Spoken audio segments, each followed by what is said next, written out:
Hello बच्चों, आपके लिए मैं लेकर आ गया हूँ फिर से एक नई प्रॉब्लम। और इसमें हम इस बार जो प्रॉब्लम क्या है, इस बार हम डिज़ाइन करेंगे एक वन वे स्लैब।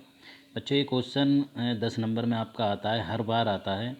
ऐसा कोई भी बार नहीं हुआ जिस बार ये क्वेश्चन ना आता हो। या तो सीधा न्यूमेरिकल पूछेगा या इसमें आपको डिजाइनिंग स्टेप्स पूछ लेगा आपके 10-10 मार्क्स में।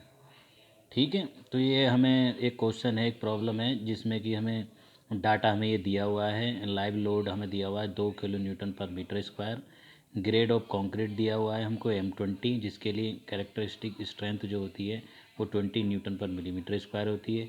ग्रेड ऑफ स्टील हमें दिया हुआ है Fe 415, जिसके लिए डायरेक्ट टेंसाइल स्ट्रेंथ होती है आपकी 415 न्यूटन पर millimetre square. X you max की वैल्यू 0.480। ग्रेड ऑफ Fe 415 के लिए आपका कोड में पेज नंबर 70 पे आपको मिल जाएगा। परसेंटेज ऑफ स्टील आपको दिया हुआ है 0.96%। Maximum limiting moment of resistance की वैल्यू ये डिपेंड करती है ग्रेड ऑफ कंक्रीट और ग्रेड ऑफ स्टील के ऊपर 0.138 BD स्क्वायर FC के। इसका डायरेक्ट फार्मूला होता है, आपने वर्किंग स्ट्रेस मेथड में भी ये फार्मूला पढ़ा होगा। लेकिन यह वर्किंग स्ट्रेस मेथड की हम बात ही नहीं कर रहे, यहाँ हमारी सारी बात चल रही लिमिट स्टेट से। और अब सेमेस्टर एग्ज़ाम में भी कभी भी वर्किंग से कोई क्वेश्चन नहीं पूछा जाएगा। हो सकता है एक आधी क्वेश्चन आ जाए इंट्रोडक्शन के तौर पर, लेकिन मेनली जो फोकस रहता है वो लिमिट स्टेट मेथड पर रहता है पिछली बार से। तो हम देखिए स्टेप 1 में देखेंगे लोड और बेंडिंग मोमेंट। तो सबसे पहले हम देख लेते हैं, एक जब हम स्लैब डिज़ाइन करते हैं तो एक हम रफली डेप्थ मानते हैं और फिर उसको चेक करते हैं जो हमारी डेप्थ है वो सही है कि नहीं। तो एक लोड हेडिंग है लोड एंड बेंडिंग मोमेंट। तो हमने माना कि हम 1 मीटर चौड़ी पट्टी डिज़ाइन कर रहे हैं, जिसके लिए बी की वैल्यू हमने 1000 mm रख ली है। डिफ्लेक्शन कंट्रोल, ये आपका डिफ्लेक्शन जो नॉर्मली लोड के लिए लिया जाता है L/D, इसका जो रेशियो है वो 30 L/30 लिया जाता है। 30/45, हम यहाँ पर 30 ले रहे हैं। तो यहाँ से ये डिफ्लेक्शन, हमने डिफ्लेक्शन को इधर ले लिया और यहाँ पर डी की वैल्यू हमने यहाँ से निकाल दी L/D। डी इसको इधर ले आया, डिफ्लेक्शन को नीचे ले आया। ठीक है, तो डी हमने निकाला। जब एल की वैल्यू हमें जो स्पैन है वो 4 मीटर दे रखा है क्वेश्चन में, हम 4 मीटर मानना है स्पैन लेंथ, जो क्लियर स्पैन है 4 मीटर।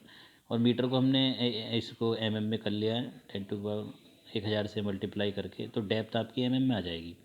ठीक है, तो डेप्थ जो आपकी आई है वो 133 mm, ने इसको सीधा मान लिया 130 mm डायरेक्ट, ताकि हमारी कैलकुलेशन में आपको आसानी रहे। फिर लोड देखते हैं, हमें लोड दो तरीके, एक तो हमें लोड दिया है लाइव लोड, दूसरा हम स्लैब पर एक लोड हो रहा था जो स्लैब का खुद का लोड होता है, जिसे कहते हैं सेल्फ वेट ऑफ स्लैब। तो लाइव लोड तो 2 kilo newton per metre square है और सेल्फ वेट का फॉर्मूला होता है W2, मान लो इसको।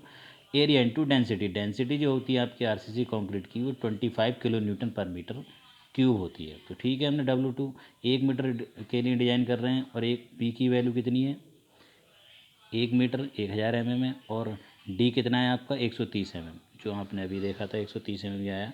तो V इंटू डी और 1000, और density of concrete 25 kilo newton per metre cube. तो डब टोटल लोड जो हो गया हमारा 3.25 kilo newton per metre square और 2 kilo newton per metre square. Total load जो हो गया कि 5.25 किलो न्यूटन पर मीटर। अब आप देख रहे हैं kilo newton per metre cube यहाँ था और यहाँ मीटर स्क्वायर है, तो 1 मीटर ये था और मीटर क्यूब ये था। तो एक तो एरिया की यूनिट होती है मीटर स्क्वायर और एक 1 मीटर, तो ये क्या हुआ क्यूब, क्यूब से क्यूब कट गया डेंसिटी का। ठीक है, मान लीजिए ऐसे समझिए 1 मीटर तो हम डिजाइन कर रहे हैं, दूसरा एरिया की unit metre square upon metre cube, तो क्या होगा हमारा एक क्यूब से क्यूब कट जाएगा, तो हमारी यूनिट मीटर में बची। ठीक है, factor of load according to code IS 456 के अकॉर्डिंग, ये कोड के अकॉर्डिंग फैक्टर ऑफ सेफ्टी जो कंक्रीट का लिया था 1.5। तो फैक्टर ऑफ लोड निकाल लेंगे 1.5 से मल्टीप्लाई करके 5.25 का, तो हमारे पास लोड हो जाएगा 7.875 किलो न्यूटन पर मीटर। इसको सीधा मान लिया हमने 7.88 kilo newton per metre. Effective span का फॉर्मूला होता है, क्योंकि हम जब बेंडिंग मोमेंट निकालेंगे तो ना क्लियर स्पैन नहीं लगाएंगे यहाँ पर, सीधा इफेक्टिव स्पैन लगाएंगे। तो इफेक्टिव स्पैन का फॉर्मूला होता है clear span plus effective depth. Effective depth हमारे पास कितना आया था यहाँ पर 130 mm। ठीक है, इसको मीटर में कर लेंगे क्योंकि हमारी लेंथ भी मीटर में आएगी। तो क्लियर स्पैन 4 था, जैसे कि आपने यहाँ पर भी लगाया है 4, ठीक है। और इफ़ेक्टिव डेप्थ को हमने 130 को मीटर में कर लिया 0.13, तो हमारी इफेक्टिव लेंथ हो गई 4.13 मीटर। मैक्सिमम बेंडिंग मोमेंट का फॉर्मूला होता है जब कोई ऐसा यूडीएल आपका लोड आता है, यूनिफॉर्म डिस्ट्रीब्यूशन लोड, तो उसके लिए ऐसा कर्व बनता है, तो उसके लिए WL²/8, एल की वैल्यू इफेक्टिव लेंथ लगती है यहाँ पर, W kilo newton per metre अगर लोड आ रहा है पर मीटर, तो MD मैक्सिमम बेंडिंग मोमेंट का W फैक्टर ऑफ लोड और LEF/8 हमने लगा दिया 7.88, 4.13 square 16.8 kilo newton per metre unit आ गई यहाँ की। MD इक्वल होता है MU लिमिट, यानी मैक्सिमम बेंडिंग मोमेंट जो आपका होता है maximum limiting moment of resistance के इक्वल होता है, हम पहले से लेते चले आए इसको।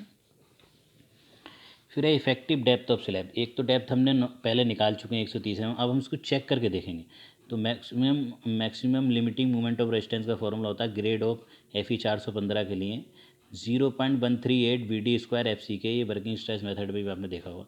MU लिमिट इक्वल होता है MD के, MD की वैल्यू आपको ये पता ही है, देखिए आपने, ये है 16.8 किलो न्यूटन पर मीटर, ठीक है। किलो न्यूटन पर मीटर, अब हमें वैल्यू किस में लानी है, डेप्थ MM में, तो किलो न्यूटन को न्यूटन में करा तो 10⁻³ और मीटर को MM में करा तो 10⁻², तो 10⁻6 से आप डायरेक्ट मल्टीप्लाई करें यहाँ पर, और इसमें वैल्यू पुट करी तो आपने सीधा रूट चढ़ा के जब आप इसको सॉल्व करेंगे तो आपकी जो वैल्यू आएगी वो 78 mm, जो कि हमने देखा है।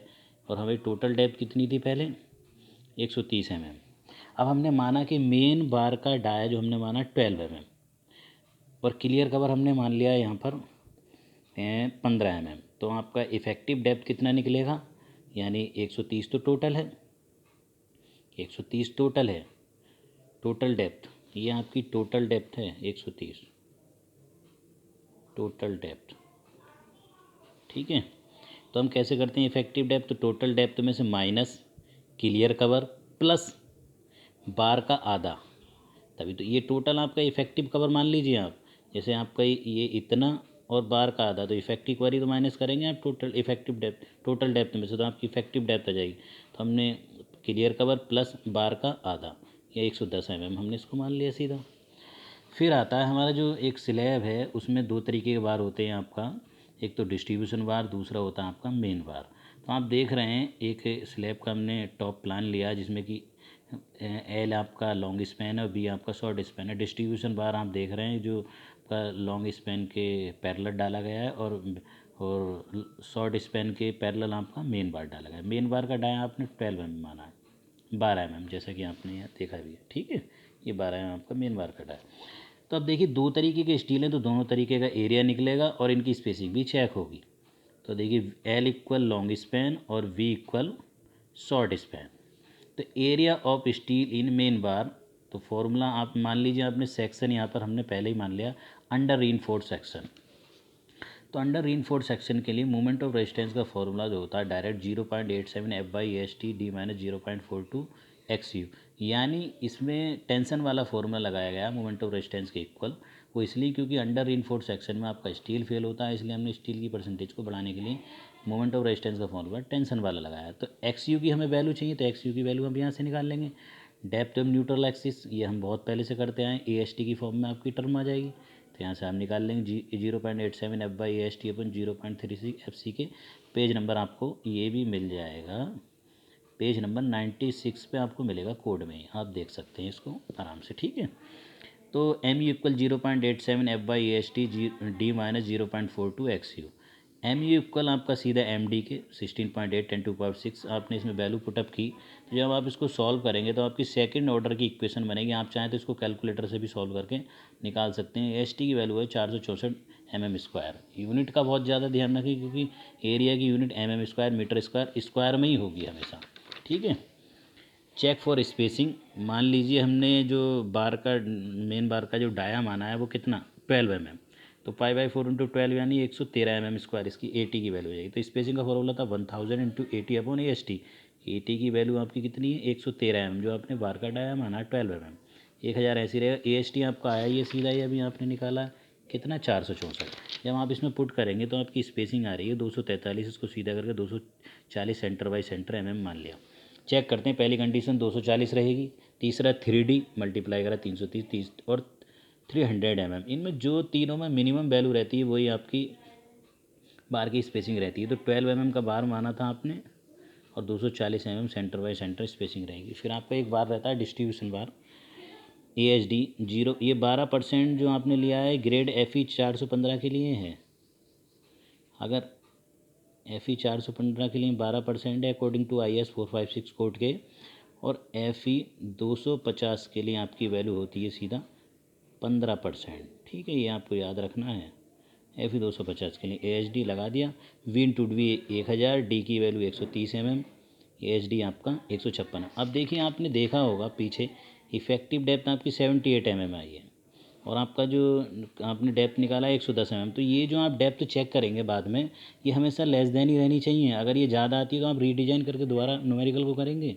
ये डेप्थ आपकी जो निकाली है इससे कमी आनी चाहिए। जो आपने शुरू में आप डेप्थ चेक करते हैं, ये वाली शुरू में जो आपने डेप्थ निकाली है ना, ये वाली, इससे कमी आनी चाहिए, वो वाली डेप्थ, इफेक्टिव डेप्थ ये वाली। ठीक है, चलिए आगे चलते हैं। एरिया ऑफ डिस्ट्रीब्यूशन बार निकाल दिया आपने, इसकी स्पेसिंग चेक करने की कंडीशन होती है, फॉर्मूला होगा स्पेसिंग ऑफ बार। अब की बार जो हमने डिस्ट्रीब्यूशन बार का डाया माना वो 8 mm, तो 1000 इंटू 80 पाई/4 इंटू 8 स्क्वायर का जो फार्मूला आप लगाएंगे तो वो सीधा हो जाएगा आपका, लगा देते हैं चलो यहाँ, पाई/4 इंटू 8 का स्क्वायर शायद 50 आएगा। यहाँ पुट कर देंगे तो आप सीधा 321, और हमने 320 मान लिया। इसको चेक करेंगे, 320 5D, 5 इंटू डी की वैल्यू 110 mm है, तो सीधा 550 आ रहा है। 450, इन तीनों में जो मिनिमम वैल्यू होती है लेती है। मिनिमम वैल्यू आपकी कौन सी है? 320 mm, आप इसको ले लेंगे। ठीक है, फिर देखेंगे, वैसे तो चेक फॉर शेयर रीइंफोर्समेंट जो दिया जाता है वो हमेशा बीम में दिया जाता है, स्लैब में नहीं दिया जाता। कभी भी आपसे क्वेश्चन पूछा जाए कि how can you difference between slab और बीम, तो बीम में शेयर रीइंफोर्समेंट कभी दिया ही नहीं जाता। बीम में शेयर रीइंफोर्समेंट दिया जाता है, शेयर रीइंफोर्स बीम में दिया जाता है, स्लैब में कभी नहीं दिया जाता। लेकिन फिर भी हम अपनी सेफ्टी के लिए इसको हम चेक करके देख रहे हैं। शेयर रीइंफोर्समेंट मतलब कैसे कि स्टीरअप्स की फॉर्म में आपका शेयर रीइंफोर्समेंट दिया जाता है। ठीक है, तो हम देख लेते हैं। VU शेयर फोर्स का जो फॉर्मूला आता है WL/2, W की वैल्यू आपकी ये रही 7.85, L क्लियर स्पैन है 4 और 2 करके आप निकाल लेंगे। नॉमिनल शेयर स्ट्रेस का फॉर्मूला आपको कोड में मिल जाएगा, BU/BD। BU की वैल्यू ये वाली लगाएंगे, और BD V 1000, और D की वैल्यू 110 टॉ बी। तो इसको ना नॉमिनल शेयर स्ट्रेस 0.14 न्यूटन पर मिलीमीटर स्क्वायर आपका रहता है। Percentage of steel 100 AST/BD formula होता है, ये भी आपको कोड में फार्मूला मिल जाएगा। परसेंटेज ऑफ स्टील, मेरे पास कोड नहीं है, वरना मैं अभी आपको कोड का एकदम प्रॉपर दिखा देता कौन सा पेज पे कहाँ है, मैं लिख बता दूंगा फिर भी। तो परसेंटेज ऑफ स्टील आपकी 0.42% आ गई है। फॉर M20 ग्रेड के कंक्रीट ग्रेड के लिए आपका जो 0.42% के लिए टेबल नंबर 4.1 में टॉसी की वैल्यू मैं आपको दिखा देता हूँ। टेबल नंबर 4.1 आप देख रहे हैं, पेज नंबर आपका है ये 114 पे, कोड में मिल जाएगा। तो परसेंटेज ऑफ स्टील आपका कितना आया है? परसेंटेज ऑफ स्टील है आपका 0.42 यहाँ कहीं इनके बीच में आएगा। इनके बीच में ग्रेड ऑफ कंक्रीट आपकी M20 है, तो इनके बीच में 0.8 के 0.56 के बीच में आप ले लेंगे। ठीक है, M20 के बीच में परसेंटेज स्टील। तो टॉसी की वैल्यू आपकी IS ये कोड के अकॉर्डिंग आपको मिल जाएगा। Design shear strength of concrete tau c की वैल्यू आपको मिल जाएगी यहाँ पर। नॉमिनल शेयर स्ट्रेंथ का फॉर्मूला ये भी है, देखिए, तो आपको मिल जाएगी। डिपेंड करता है ग्रेड ऑफ कंक्रीट पे, परसेंटेज ऑफ स्टील पे, आप इसको ले लेंगे। तो हमने टॉसी की जो वैल्यू आपने ली है, इसमें टॉसी 0.44 न्यूटन पर मिलीमीटर स्क्वायर ले लिया। ठीक है, अब फॉर सॉलिड स्लैब के लिए टॉसी की डिजाइन शेयर स्ट्रेंथ K/टॉसी, टॉसी की वैल्यू है के। अभी के क्या है आपका यहाँ पर? फॉर कंक्रीट सॉलिड स्लैब के लिए आपकी के की वैल्यू पेज नंबर 115 पर टेबल नंबर आपकी 4.2 में दे रखा है। देखिए, तो डेप्थ स्लैब की जो टोटल डेप्थ है 150 है, हमारी 130 है, तो हम 150 से 175, तो इनके बीच में 1.30 हमने के की वैल्यू ले ली है। देखिए 1.3, और टॉसी की वैल्यू यहाँ पर चेक कर लेंगे, और 0.57 ये लेस देन आना चाहिए 0.4। ये टॉसी ग्रेटर देन होनी चाहिए टॉबी से, तो आपका जो स्लैब है वो शेयर रीइंफोर्समेंट में सेव है। ठीक है, इसी तरीके से आप वीडियो को देखते रहिए। अगर कोई दिक्कत हो तो मुझसे पूछिए, किसी भी तरीके की क्वेरी करनी है तो। ठीक है, थैंक यू।